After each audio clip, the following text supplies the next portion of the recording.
The story starts with a K-idol group performing on a huge stage as a doctor sits in front of the television, unable to stop praising them. He is a huge fan and a believer in the K-pop group, especially their center, AI. The nurse interrupts his show as she asks him why he is watching a DVD in a patient's room.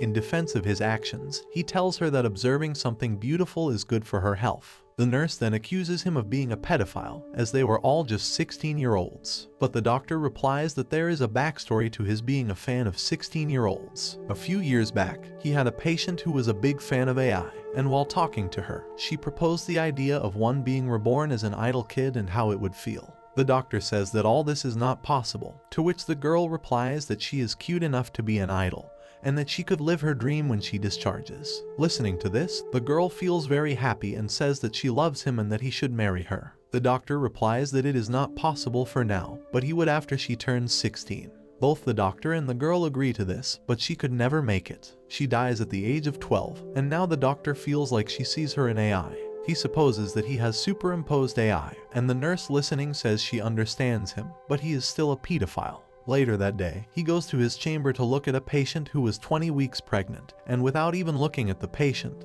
he starts seeing the report and asks them various questions. The girl was there with her guardian, as she didn't have parents and was brought up in a children's home. The doctor felt as if he had already heard this story somewhere else too. As the patient removes her cap, she was none other than AI herself. He was not able to control his happiness at all, as the pain of his favorite idol being pregnant haunted him too. But he kept his cool and went out of the room, saying that he needs to get the examination room ready as he would need to examine her. As he comes out, he did not believe his luck. On the other hand, the guardian and AI were talking about who was the father, but AI refused to tell him anything about it. The whole day went into examining her, and the results were that she was going to have twins. Now it was time to answer the main question. What are they going to do with the baby? The guardian was also her agency's owner, and he warns her that if she decides to keep the baby, her career can be ruined. AI asks the doctor what he thinks. He replies that it is her decision, and he has nothing to do with it.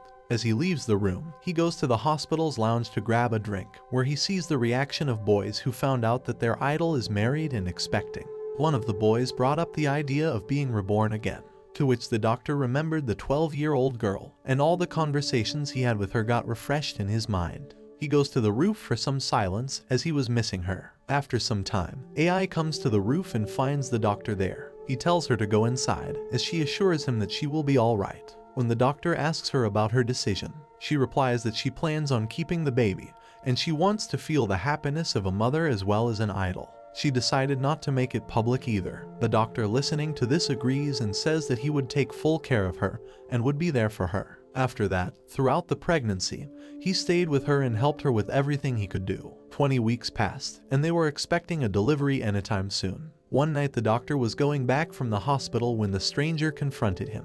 He runs down the mountain trail, and the doctor chases him and tries to catch him. He felt the stranger might publicize the news that AI is pregnant. In chasing him, he reaches a cliff and turns back to go back, but the stranger pushes him from the cliff, murdering him. The next thing the doctor knows is that he was reborn as one of the twins. Aquamarine was now the baby of AI, along with her twin sister Ruby. Ruby was also a reborn. Aqua knew this when he saw her going mad over a comment someone made online about AI. A few days after delivery, AI was set to make a comeback as she and her guardian decided that her wife would take care of the kids whenever she was gone so that her comeback show goes well and AI can get back to her regular life. Now the wife's duty became to look after the kids. In reality, she hated it because she married the president of the agency so that she could work with the handsome boy. But instead, she was stuck babysitting the kids of a 16-year-old AI. In anger, she decides to ruin AI's career by leaking the news that AI is having kids. She decides to sell this information for a boatload of money. Both the kids saw this and wanted to do something to stop the wife. As the wife moves towards the drawer, Aqua comes up with an idea. By that time, the wife reaches for the maternity health record book. As she starts clicking pictures from it, both the babies go up on the table and start talking like grown-ups. The wife turned around, and seeing small babies talk scared her out of her wits. Aqua starts to act as a divine messenger. First, she thinks it must be some prank and tries to bring Ruby down. She also starts speaking and says that she is a form of God and AI is chosen by the god of entertainment, and mentioned that they are both here to protect her. She tells her not to try to ruin her career and take care of the children. She also says that her second marriage with an actor is written in her destiny. Listening to this, the wife agrees to help AI and take care of the children. She was excited by the fact that a second marriage to a handsome actor was written for her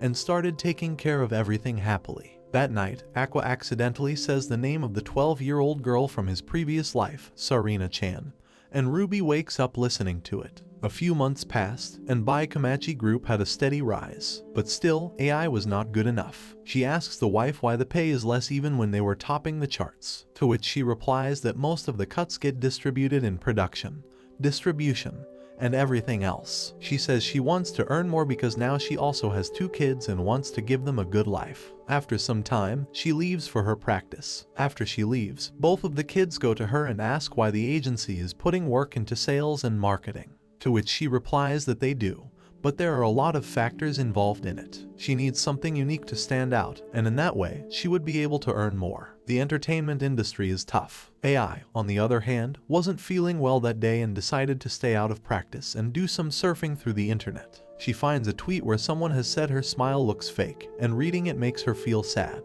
In the evening, there was an invite-only show where Ruby and Aqua came. They purposefully kept insisting on the wife so that she takes them to the show. She told them not to do anything and act like babies during the concert. They instinctively started doing idol fan dances and moving the lights in their hands at speed, enjoying the music as if they were understanding everything. Aqua was very happy to see that. The next morning, their clip of the kids went viral on Twitter. A year passes, now that they have grown enough to walk and talk. AI also grew from just being an idol. She started doing commercials and interviews and got a small role in a film. The kids insist that she take them on the set, and the president's wife decides to take them too. But they need to remember that they will pose as her kids. On the set, the director sees Aqua and says that he has the potential to become a child actor. He asks the director about AI and what he thinks about her. He gives her insight into the entertainment industry and tells him how cruel the industry is. After some time, the movie gets aired, and AI and the kids watch the movie together. They find that Ai's part is heavily edited, and she is given very little screen time. Aqua calls the director from the business card he gave him and asks why they did it. The director replies that he likes Ai's acting, but the management of the main actress pressured them to cut Ai's part as she was looking cuter than the actress and it was bad for the actress's image. So, he was pressured to offer AI another film, but put up a condition that Aqua would also need to be in the film. After a lot of discussion, they finally agreed. Aqua had a very small role alongside another actor. She was angry and jealous of him being adjusted in the story. At the last minute, in the green room, she says very bad things about him and AI and accuses them of buttering people. Because of this, Ruby and Aqua wanted to kill her, but they let it go. Aqua was needed to act as a creepy child on the set. They both did their part in acting, but Aqua comes out better than the other girl. The shot is completed, and everyone praised Aqua for his wonderful acting. Seeing this, the other actors grew jealous of him too. 3 years passed. The movie went well, and even the director was nominated for an award. Aqua looked back and felt he did a good job, but he knew that AI did an even better job. She got a lot of work after that and grew in fame after the flick. She was now a major upcoming idol. AI was soon going to be 20. Till now, the secret was safe, and the doctor's corpse hasn't been found. Both Ruby and Aqua started going to preschool. Aqua asks Ruby who she was in her last life. Before answering, Ruby thinks for a second about if she turns out to be younger than Aqua was in his past life. It would treat him like a junior. So, she says she was an adult woman, and now she does not care about her past life and goes back to playing. After this, they went to their lessons. It turns out it was a dancing lesson.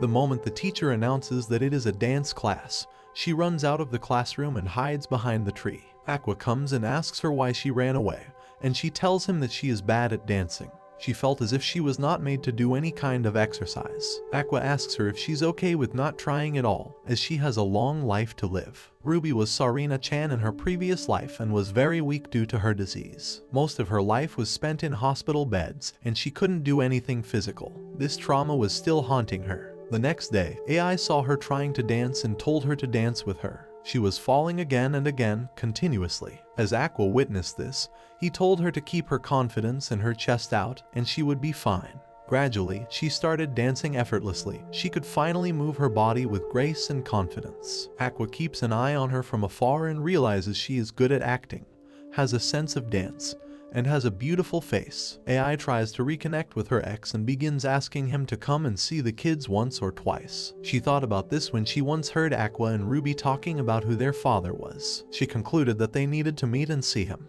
She was about to give him the address to their new place, but she didn't. Her work was going well, and she had risen to fame. She had signed a movie contract, and the agency president told her that she was about to perform at the Dome. Her TV drama was also climbing in ratings. She asks his wife what the big deal is about performing at the Dome, and she explains how difficult it is to perform at the Dome as it needs more than money to be able to perform there. She realizes that her performance has served everyone well, everyone was happy, so she also posed to be happy. The president tells her to be extra careful and that there shouldn't be any scandal. He adds that they should not try to meet up with their father. She replies that she won't. She sits down and starts recalling her early days, how she thought she wasn't fit to even be one and how she rejected the offer of becoming well. On the day of the Dome, someone comes to visit her bearing flowers. He was the same fan who murdered the doctor. He came to congratulate her on the Dome concert and ask how her twins were. As he was saying this, the fan stabbed her in the abdomen.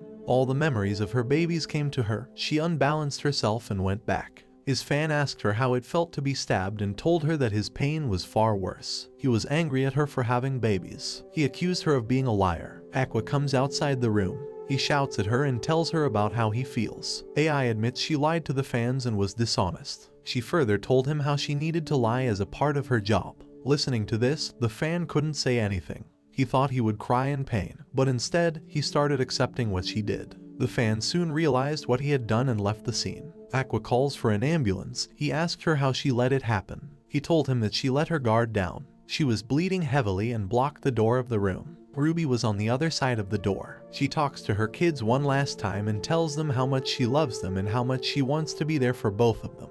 The ambulance came in, but nothing could save AI, and she was dead. The news spread like fire. The Dome event got cancelled, and fans waiting outside started crying. The public was shocked, but still, some were treating it like a plaything on the internet. Ruby was hurt by people on the internet. After 3 days, no one was talking about her. It was like the news had run its course. After Snow covered up Ai's death, the president and her wife took both of them legally under their names. Not a lot of police counseling happened, as the culprit was already dead. But the victim counseling went on for some time. The president's wife took them under and treated them as her children. After a few days, Aqua and Ruby were going to the funeral when Ruby asked Aqua if she could become a model. To which he replied, "Why does she even want to be a model?" Listening to this, he started thinking about what he would become when he suddenly realized that the stalker at the hospital and the killer were the same people. How could he know her new address? She didn't even have any relatives. So, who would give out the information? The president wouldn't, as he would suffer from it. The members of the group weren't that close to her to know she had babies. So how could this guy know? Thinking even more, he realized that they didn't even know who their father was. He goes to the director and asks for a favor to raise them.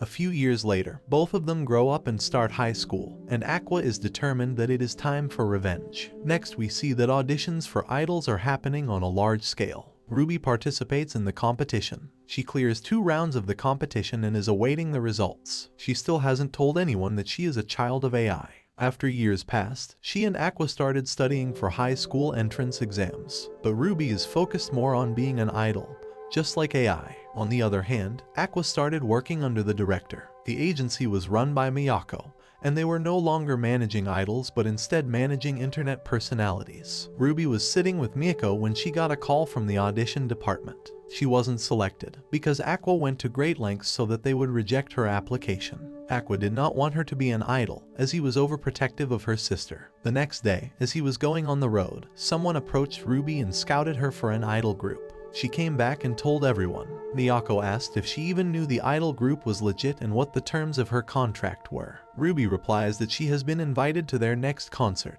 After Ruby leaves, they both talk about how to stop her from becoming an idol. Miyako tells him that he's doing too much and that he should let her become what she wants. He tells her that before letting her join some shady group, he will do some research. After that, he took one of Strawberry Productions' business cards. Later that day, Aqua goes to one of the idols from the group, posing as a scout for Strawberry Production, and tells her that they could provide her with better management if she's facing any problems with her existing management. She goes on to tell him about the problems in management, the case of favoritism and the friction between members and management. After she leaves, both Aqua and Miyako were sure that they can't let Ruby join an idol group like that. The next day, Ruby was dressing up to go to the concert. Miyako asks her if she wants to be an idol. Ruby replied yes, and Miyako tells her not to sign up with that group. She suggested that she should instead sign up with hers because now she was going to make an idol group after decades just for Ruby's safety. She signs up with her, and Aqua reaches the director's house. The director asks him how he feels about Ruby signing up and becoming an idol, and he says he was never against her becoming one.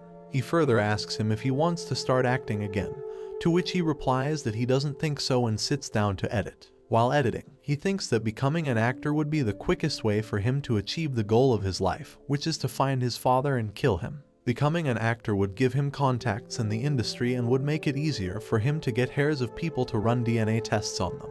But he doesn't mind working as an ad so that he can be behind the scenes. Judging by the number of roles he did for him, he realized he has no talent for acting. Many actors try to draw the attention of the audience but fail.